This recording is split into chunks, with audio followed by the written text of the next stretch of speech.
Thank you, Madam Speaker. I rise today with an update on the condition of San Francisco, a city whose fate has been largely shaped by several politicians of prominence here in Washington, D.C.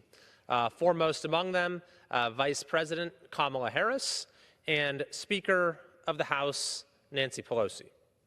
I think it's important for all Americans to understand the tragedy of San Francisco, what has happened to one of America's most beautiful cities, because the same radical failed policies that have caused San Francisco's decline and collapse are gaining increasing traction in Washington, D.C.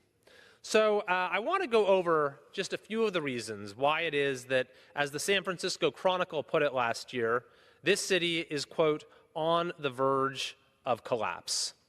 Indeed, in many ways, my entire state of California offers a preview of where our country has been headed. But San Francisco offers an even starker warning. It is the part of our state where failed policies, radical politics, and public corruption are in their most advanced stage, and where residents are most rapidly fleeing. In an article headlined, "San Francisco Falls into the Abyss," UCLA economics professor Lee Ohanian writes, quote, "No major American city has failed at the same level as Detroit, whose population dropped from 1.85 million people in 1950 to about 630,000 today. Move over Detroit," he writes. "Here comes San Francisco, which lost 6.3% of its population between 2019 and 2021, a rate of decline larger than any two-year period in Detroit's history and unprecedented among any major U.S. city." The city is declining faster than any major U.S. city in the history of our country. And the reasons are not a mystery. Foremost among them are crime, drug addiction, homelessness, waste, unaffordability, failing schools, all a result of failed governance. So let's just start with the crime situation in San Francisco, which is a city that has had a progression of self-described progressive prosecutors, starting with now Vice President Harris, who has used that term to describe herself, progressive prosecutor, followed by others in her mold, George Gascon, and then Chesa Boudin, who was ultimately recalled from office by voters. Now, on a state level, California law has essentially legalized many forms of crime, making theft of merchandise below $950 a misdemeanor, as well as the possession of even Class A drugs. In practice, this means offenders are rarely, if ever, prosecuted, and in many cases, businesses have stopped even reporting losses. San Francisco's anti-law enforcement policies have compounded these problems. For example, a few years ago, in 2020, San Francisco defunded the police, shifting $120 million away from law enforcement. If you park your car while in the city, the advice is just to leave the doors open and make sure there are no valuables inside. That will at least spare you the cost of replacing your windshield. Last year, the Castro Merchants Association, representing 125 business owners, wrote a scathing letter regarding the city's failure to address the lawlessness around them. One said, "We're just seeing constant vandalism, constant drug use in public, people passed out on the sidewalk, people having psychotic breakdowns, and it's just not something a small business owner should have to deal with." On top of these general problems relating to crime, retail theft, car thefts, is the issue of drug use. Walking through San Francisco, you will see open drug use and drug dealing, with an open-air drug market scene that is so rampant that even last year, Governor Gavin Newsom sent in the National Guard, ostensibly to get it under control. While California has among the highest rates of illegal drug use in the country, San Francisco is well above the national average, with 22% of the population in the San Francisco, Oakland, Fremont area using an illegal drug in the last year. Tragically, the number of overdose deaths has skyrocketed from 222 to now 647 in a given year. Things only got worse during the COVID shutdowns as far more people in the city died from overdoses than from COVID. Facing among the most punishing lockdowns in the country, emergency room mental health visits increased substantially, especially for young people. It certainly doesn't help matters that the supply of drugs is so abundant thanks to the crisis at our border, largely overseen by this administration's border czar, Vice President Kamala Harris. And it should be noted that San Francisco declared itself a sanctuary city long before California became a sanctuary state. On that note, the current vice president also played a starring role when she was district attorney, abiding by the city's sanctuary policies. And then when she was the state's attorney general, she actually paved the way for California to become a sanctuary state by opposing a federal law meant to stop sanctuary jurisdictions. A third issue that one will confront immediately in San Francisco is homelessness. And this is very much connected to the crisis of crime, drug use, and mental health, the explosion of homelessness in San Francisco.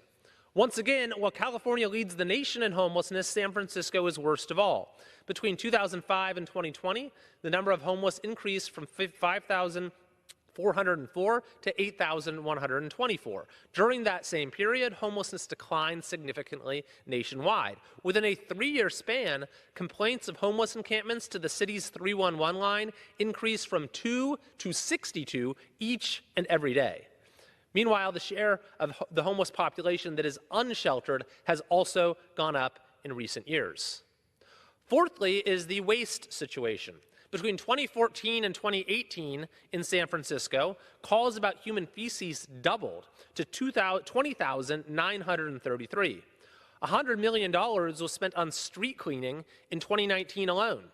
In a 3-year span, the city replaced 300 lampposts corroded by urine. The overall condition of many areas is something that no American should ever have to experience, especially kids walking to school. Speaking of kids, San Francisco Unified has the second widest achievement gap of any school district in California with over 5,000 students. A Cal Matters investigation from 2017 found that San Francisco had the worst black student achievement rate of any county in California. Just 19% of black students in San Francisco passed the state's reading test, compared with 31% statewide. This was before COVID. While California was last in the nation in getting students back to school, San Francisco was worst of all, keeping schools closed not only in 2020, but through the end of the 2020-2021 school year. While they refused to actually operate schools, the district instead spent time on a commission to rename them, even proposing taking Abraham Lincoln's name off of an elementary school. The district then came up with a scheme to scam the state by pretending to open for the last 2 weeks of the school year in order to get millions of dollars in extra funding. Predictably, test scores have since plummeted even further. The citizens of San Francisco, by the way, responded by recalling 3 of the school board members from office, each by over 70% of the vote. A fifth issue is bureaucracy. It costs an estimated $100,000 to build one tiny home for the homeless, 10 times more than even other places in the Bay Area. Almost $1.2 million is the cost to build a single unit of affordable housing. This is the city where it takes 87 permits, 1,000 days of meetings, and 500,000 in fees to build residential housing projects. San Francisco politicians boast that they brought home the bacon when they acquired brought home a $1.7 million taxpayer-funded toilet. As the San Francisco Chronicle puts it, San Francisco's bureaucracy isn't just incompetent and comically inefficient, it is a corroding force in our life. They say spiritually, yes, but also literally. They call it corruption born of needlessly complicated bureaucracy. The public transportation system is a model of mismanagement, with the Bay Area Rapid Transit facing a $1.1 billion deficit over 5 years, with trains that are dangerous to ride and that rarely show up on time. No wonder ridership has plummeted, and they're projecting a $728 million deficit, this is for the city of the whole, over a span of 2 fiscal years. Finally, there's the cost of living. A survey from the Economist Intelligence Unit found that San Francisco is one of the 10 most expensive cities to live in the world. Average rent for a 1-bedroom apartment is over $1. According to data from the California Association of Realtors, a San Franciscan needs to make nearly $400,000 to buy a median income home. The cost of utilities, groceries, and other goods is also well above the national average. The city has simply become unaffordable for far too many people. Now, this is the political situation. This is the reality on the ground in San Francisco. And it is directly linked to the political culture of radicalism that has developed in that city over the course of the last, say, decade and a half.